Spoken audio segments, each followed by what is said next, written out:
Roy Jones Jr. Both fighters showed flashes of their former greatness, with Tyson being the more active fighter in a fight that ultimately resulted in a draw. So, Shannon, what was your biggest takeaway from the night? Skip, you and I both are old enough to remember both of these guys in their prime, and they were dynamic.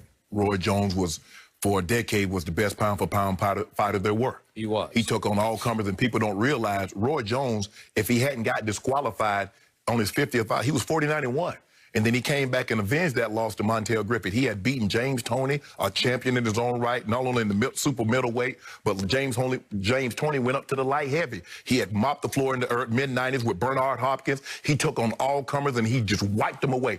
And he got robbed in the '88 Olympics and sold, too. Bring that up, Skip. But, Skip, I don't want to skip. I don't want to see this, Skip. Mike Tyson, I don't need to say anything about Mike Tyson. Skip, he was dynamic. He was probably the only guy that put fear. When he was walking to the ring with that cutout towel and those black trunks, and he was coming to the ring with a whole lot, he was coming in with bad intentions. Skip, that's what they call boxing. They call it the hurt business. Skip, you don't play box. You don't, I mean, what sport do you know says, you know what, I think I want to pick a sport that I can get hurt in. People pick up bowling. People pick up tennis. You don't pick up boxing. And it looked like two guys out there that was very, very well past their prime, still trying to hold on to something. But I think both of these guys are smart enough to know this was fine for what it was meant to be. But if I go in there with some young lions, it's over. Not doing that. And Nate Robinson, I think Snoop said it best. You know, you don't play fight. Skip. Kudos to Dion and Bo and Brian Jordan, Skip, guys that played two sports professionally at the highest level. But, Skip, that ain't the hurt business. Skip, you don't do this. And you can see one guy, even though he's not advanced in his skill level, he understands the techniques. Yep, he does. And one guy got in there thinking that because I played in the NBA and I was a great athlete, I can just cross over and I'll be... No, don't do that. And, Skip, we've got to get out of that. A lot of us, me, because we look at, man, LeBron would be a great tight end, or LeBron would have been a heck of a boxer, or this guy, oh, he'd be a heck of a basketball player. We got to stop that. Because we fooling these guys up to get into something that they had no business in there, Skip. First of all, they should have put him in there with headgear. Skip, he don't know anything about boxing. Skip, you watched it with the shot that he took. Skip, he's coming in, hands down. Dude caught him with an overhand right, and it was lights out. I mean, people are like, well, a lot of people wouldn't have even stepped in the ring. I know, because a lot of people smart. People step in the ring that do that for a living. You have to understand that's what you do. Skip, there ain't no correlation between boxing and the NBA.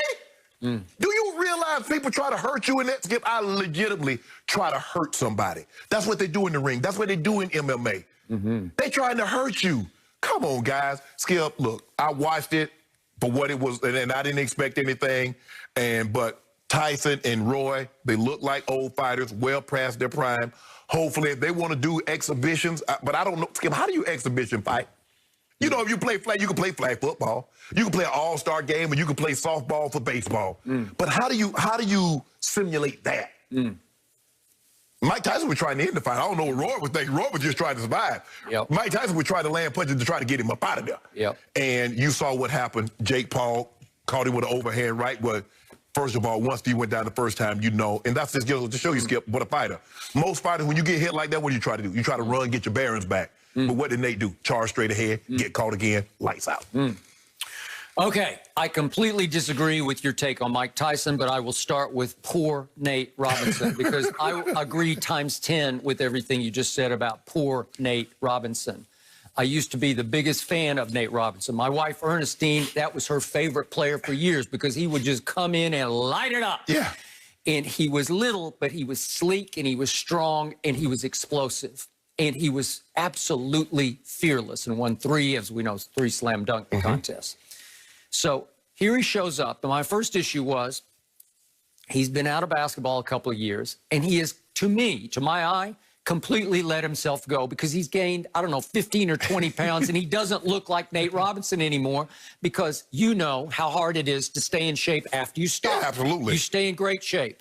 I know about staying in shape because I stay in great shape. So I get how hard it is. But especially when your whole life, somebody told you, Shannon, you got to be in shape. Right. And all of a sudden, nobody is there to coach you or push you, and now it's up to you. You got to love working out to do it. Because if you don't, guys will say, man, I ain't got to work out no more. Nobody paying me. I'm out. Right? You exactly right. Okay, so poor Nate Robinson comes in, I don't know, 15, 20 pounds looking different to me. He's a little pudgy, little stomach hanging over. And I'm thinking, Nate, what happened? And then as soon as the bell rang for round one, it was clear from the start he had developed zero boxing skills. I don't know if he had a coach or somebody to train him a little bit. Skip, they taught him offense and taught him no defense. Okay. You do realize that there's two, and you got to do both. Okay, so he played cornerback at the University of Washington, so he's got a football player's mentality, and he just attacked hell-bent like it was football. I'm coming after you. Right. He's just going in, just flailing away. Yes. Well, you know and I know, if your opponent knows anything about boxing, it's like, thank you very much, I got this, and I'll just let you just throw and throw and throw. He's going to walk you into a punch. He's going to walk you right into 3 punches because he caught him actually 3 times. He just blasted him. And the third time was not the charm because it completely knocked him out. And I am not saying that Jake Paul, internet sensation, problem child, as they call him, is going to be the next Muhammad Ali, because he's not. But I think that poor Nate Robinson viewed him as just some white boy Rick. Of course, just some, I got this. Yes. Look at him. I can do this. Yes. Plus, he's quite a bit bigger than Nate. Yes. And he's way more skilled, for what it's worth, than Nate. Because Nate's got no skill. Exactly. Okay, so it was all-time embarrassing for a man who played the sport of NBA basketball at such a high level to wind up face down, knocked out. He was KO'd. I hope he's okay today. But did you see Nate? Nate said he representing all athletes. He gonna show basketball players. He's doing this for the culture. Skip, he said the culture back. Lord have mercy. Okay, now on to Mike Tyson. And I will admit, I was the first, I heavily criticized him for his last 3 fights way back when. This is like 03, 4, 5. Yeah. After Lennox Lewis beat him, it was done. He should have walked away then. You're over and out. Yes. Okay, because he had no chance against Lennox Lewis, who I love. So he fights 3 tomato cans, and it just gets worse and worse and worse until the final fight, he just quits and he says, my heart's not in. Yeah. Okay, we get it. So here he comes back. He says he lost 100 pounds. It's hard to lose 100 pounds, man. But he actually looked pretty good to me. His body looked pretty good. He did. I mean, he's only a couple of pounds heavier than what he was when he actually fought. Correct. God bless you, man. That's hard. Yes. Okay. He still packs a wallop. Yes. He can still throw. Yes. He still has that sort of innate power where when he decided to, when he went at Roy Jones' body, he was rocking his body. And Roy Jones woke up on Sunday morning a sore older man at 51 years of age. Absolutely. His midsection, his ribs took a beating. Well, he definitely needed that extra cushion, because if he didn't have he did. If he didn't have that cushion, it'd have been. Now back to out of shape.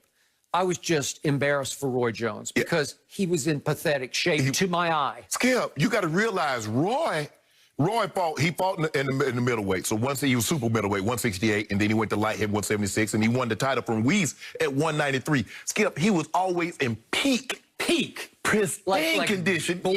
Born in shape. And I'm looking at Roy. I'm like, what? Who are you? What are you doing?